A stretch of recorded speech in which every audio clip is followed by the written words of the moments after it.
With the help of Calibros, Kuturo defeated the menace and saved the souls of a lucky few. Well done, Kuturo! The souls he freed were homeward bound.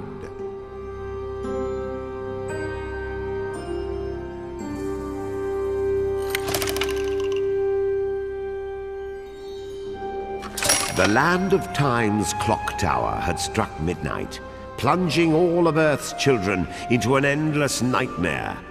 And worse yet, the Moon Bear King had sent Dragon to harvest their souls. Act 6 is getting messy indeed. Let us continue our adventure.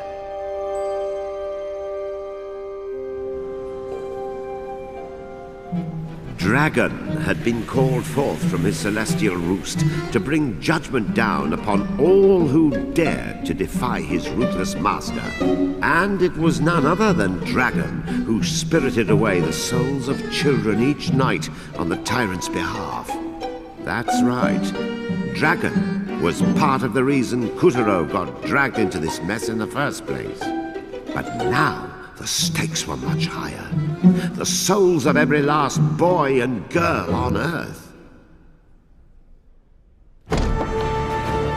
Having parted the heavens and opened a portal to Earth, Dragon set to work harvesting the souls of children from the coils of their nightmares. Dragon!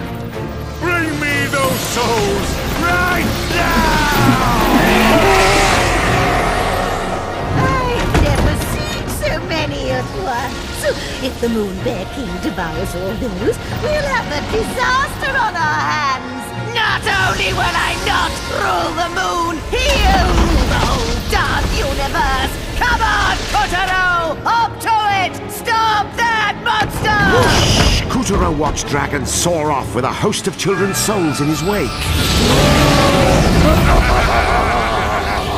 Hurry, Kuturo! We can't let him reach the Black Castle! Put it in high gear!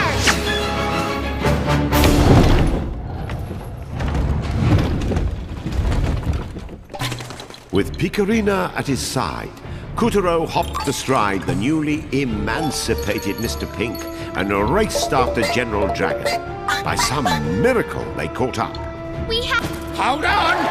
Dark clouds hung heavy over the Black Castle as General Dragon hurtled home as fast as he could.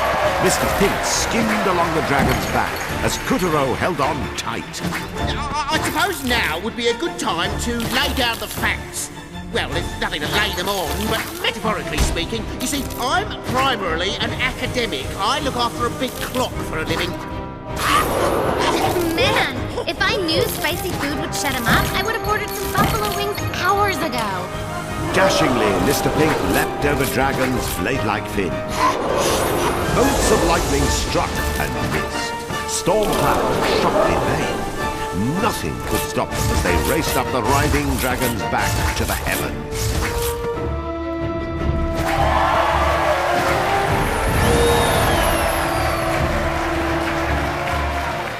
Use the balloon to jump! Mr. Pink flapped so hard, his wings looked ready to snap. Whence came this passion? Was it rage toward the Moon Bear King for using him as a clock hand? Was it a sense of justice, a need to undo his mistakes? Well, it's damnable bad luck is what it is. What do you mean by mistakes? I'm not the one who broke the clock. Besides, the warranty ran out ages ago. That's right! Damn the lightning death that was raining down on him. Mr. Pink was determined to set things right. Yeah, that's not what I said. Don't fabricate stories.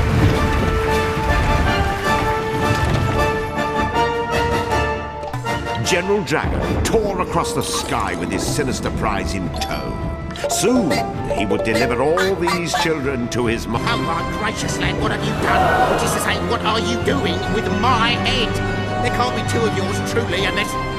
Yes, of course, now I see everything is perfectly clear. Oh, now, let's get right down to it. Down to what? Where are you going? So, you think you can go beak to beak with old GMT, that is to say Galahad with Mulberry Times are wasting, aka Mr. Pink, in the field of gentlemanly rhetoric? Fiddlesticks! While I salute your linguistic limberness and duly note a certain congruence in our countenances, purely inconsequential, mind you, I find you woefully presumptuous to presume your words are half as sumptuous or as scintillating as mine, as though no doubt you mean to match me, report for riposte. Would it be fair to assume that? Because I generally don't like jumping to conclusions. They lead to contusions. And hold on a moment, am I talking to myself? As in my real self, not the alter self from you by which I've been presented? You know, you ought to relish this chance to have a literal and not at all figurative internal monologue, even if it's really my monologue and not yours. But really, what's the difference as long as you've got a lawn ornament for a head? Or, wait, I suppose this is a symbolic gesture, you know, like you're non-metaphorically cutting through all the B and or S and or other letters I'm abstractly expectorating in your general direction. With no head of his own to talk back with, Kuturo decided to let Calibras do all the punctuating. And you should be ashamed of yourself prattling on objectively like you're not part of this. Who, me? I'm the nut. Finally, Kuturo managed to cut Mr. Pink's viciously verbose soliloquizing short. General Dragon tore across the sky with his sinister prize in tow. Soon, he would deliver all these children to his master. Hurry! You want the Moon Bear King to gobble up the soul of every last kid on Earth? You say hurry like I'm not already hurrying, which I am, by the way, but I am a flamingo, in case you haven't noticed. Flamingo power!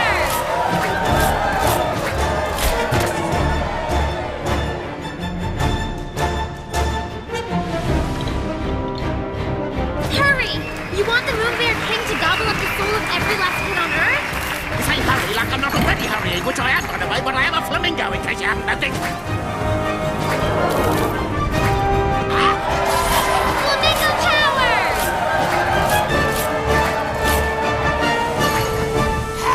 Mr. Pink's body coursed with the hot, holy justice of capsaicin. The bird's heart and muscles swelled with new purpose after every massive, peppery kick. A cyclone tossed Kuturo into the path of lightning and rain, but these and more he cut in twain. Either the clock tower disaster or General Dragon's own power had triggered a great cataclysm. Volcanoes exploded in a salvo of magma destruction as fireballs rained down from above. Chunks of death! Incoming! Kuturo picked up speed, bounded along the balloons, and rocked right through the eruption. Don't I get any credit? Our hero sliced through rain and dodged bolts of lightning as he tamed the vicious storm.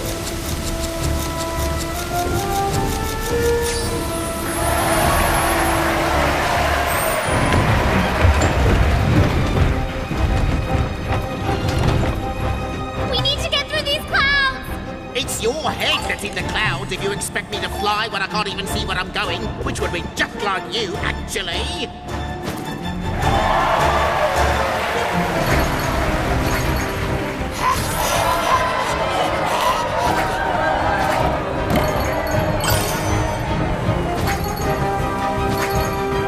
The dragon's trunk was coiled around the clouds like a snake's.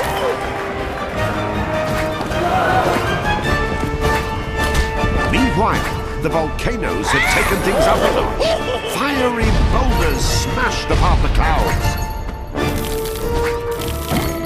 It seemed as though General Dragon's body stretched on forever. How are we gonna catch him with all this junk in the way? The eruption had grown so intense, it seemed the whole sky might soon be snuffed out. Ugh, we gotta improvise. Kataro, just start hacking off pieces of dragon. That's it. Bluff it clean off.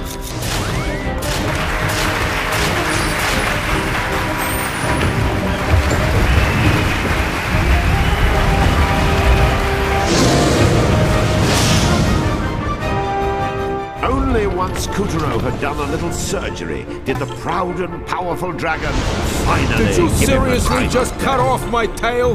Tell me you didn't just cut off my tail, because that is just... Don't even make me spell out the dookie you're in right now!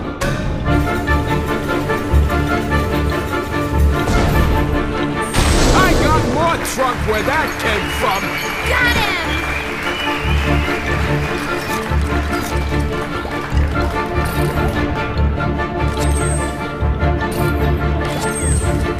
I grew up with the sun, and you're trying to burn me? Right.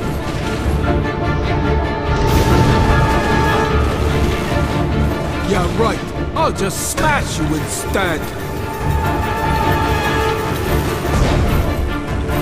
Oh, you're begging for some hurt. That's it! Almost there!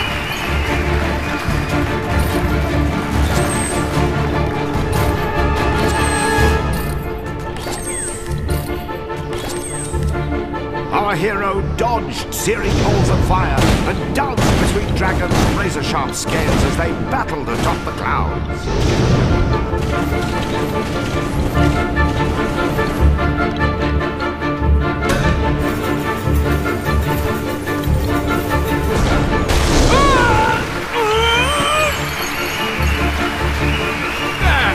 Whoa, kid! You boggled me!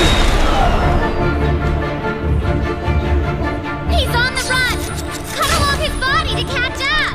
Calabrus was tougher than steel, and Kuturo was gaining ground on Dragon in no time.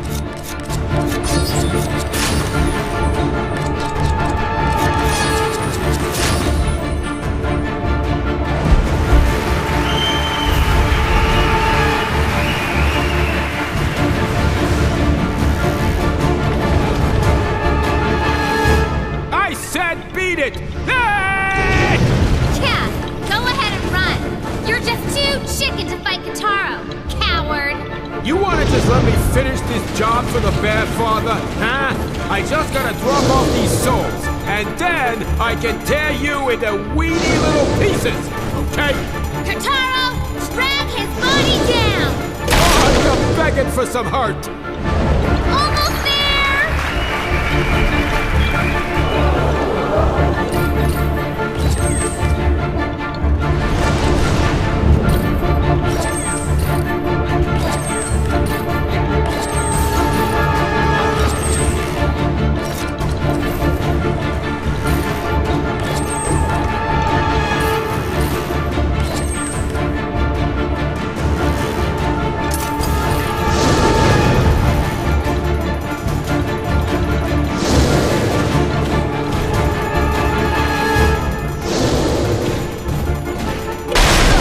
Nothing.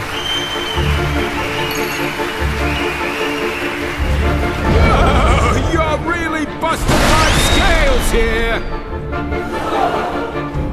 Hey, are you a dragon or a fraidy cat? After him, Kataro! Kuturo sliced right through Dragon's thunderclouds as he raced across the ether.